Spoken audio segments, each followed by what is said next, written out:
పొగమంచుతో ఉన్న ఒక సాయంత్రం డాక్టర్ కిట్టు ఒక తెలివైన సైంటిస్ట్. తను గ్రోత్ సీరం అనే ఒక కొత్త కెమికల్ను తన ల్యాబ్కి ఎక్స్పెరిమెంట్ చేయడానికి తీసుకువెళ్తున్నాడు. ఆ సీరం మెరుస్తూ తన జేబులో ఉంది. డాక్టర్ కిట్టు ఒక రాయి మీద తడబడటంతో ఆ సీసా జేబులో నుంచి జారి రోడ్డుపై పగిలిపోయింది. ఆ కెమికల్ని చూసి ఒక చిన్న ఎలుక అక్కడికి వచ్చింది. ఆసక్తిగా చూసి ఆ కెమికల్ని తాగింది.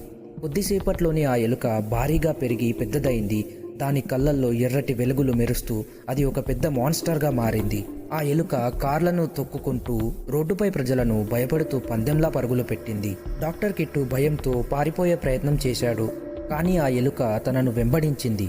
ప్రాణభయంతో ఉన్న కిట్టు దగ్గరికి వచ్చేసరికి ఆ సీరం ప్రభావం తగ్గిపోయింది. ఎలుక మళ్ళీ తన మామూలు చిన్న రూపంలోకి మారింది.